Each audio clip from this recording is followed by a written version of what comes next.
কি অবস্থা গাইস? আসসালামু আলাইকুম। সবাই কেমন আছেন? আশা করি ভালো আছেন। আজকে আমি একটা গুরুত্বপূর্ণ কথা বলবো। ইদানিং আমাদের এই বৈষম্য কোটা আন্দোলন বিরোধী যে শেখ হাসিনা এখান থেকে পালাতক হয়েছে, এরপর আমাদের দেশে নতুন করে স্বাধীন হলো, কিন্তু সে দেশের স্বাধীনটা হয়েছে আমাদের দেশের তৃতীয় ব্যক্তিরা যে পরিমাণ অগ্নিকাণ্ড কিংবা দেশের রাষ্ট্রীয় সম্পদ নষ্ট করছে, তাই চাইতে বড় ক্ষতি করতেছে ইন্ডিয়ার কলকাতা একটি চ্যানেল। যেটা হচ্ছে মানে কি এখানে কি করছে না করছে উল্টা পাল্টা সমস্ত নিউজ সবগুলোকে ইন্ডিয়াকে তোটার করাচ্ছে, ইন্ডিয়াকে কি একটা রাগান্বিত করে দিচ্ছে। বাংলাদেশে নাকি তাদের মূর্তি পুড়ে ফেলতেছে, তাদের দুর্গাতে নাকি আগুন দিচ্ছে, তাদের দুর্গা নাকি ভেঙে ফেলছে। হ্যাঁ, প্রথম ভাঙছিল একটা আগের মাথায়। এরপর থেকে আপনারা তো হিন্দু ধর্মে যারা আছেন তারা অবশ্যই জানেন যে বাংলাদেশে প্রথমে যারা যে যা করছে অগ্নিকাণ্ড কিংবা হিন্দুদের মন্দিরে আগুন, যাই হোক পরে কিন্তু যে বাংলাদেশে মুসলিম হুজুররা পর্যন্ত কি ওখানে গিয়ে এটা পাহারা দিয়ে সারা রাত পর্যন্ত। আমি এমনকি দেখছি যে মন্দিরের গেটে দাঁড়িয়ে অনেক মুসলিম ভাইয়েরা নামাজ পড়ছে।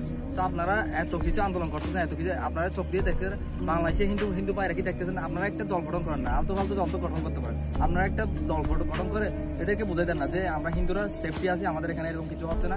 কিছু মাঝখান দিয়ে তৃতীয় ব্যক্তি দেশের অর্থনৈতিক কিংবা দেশের ধর্মদের নিয়ে আঘাত করতেছে কিংবা তাদের নষ্ট করতেছে। এটাতে কোনো রাজনৈতিক কিংবা বর্তমান ক্ষমতা যারা আছে তাদের কোনো দায় নেই, দেশের কোনো দায় নেই।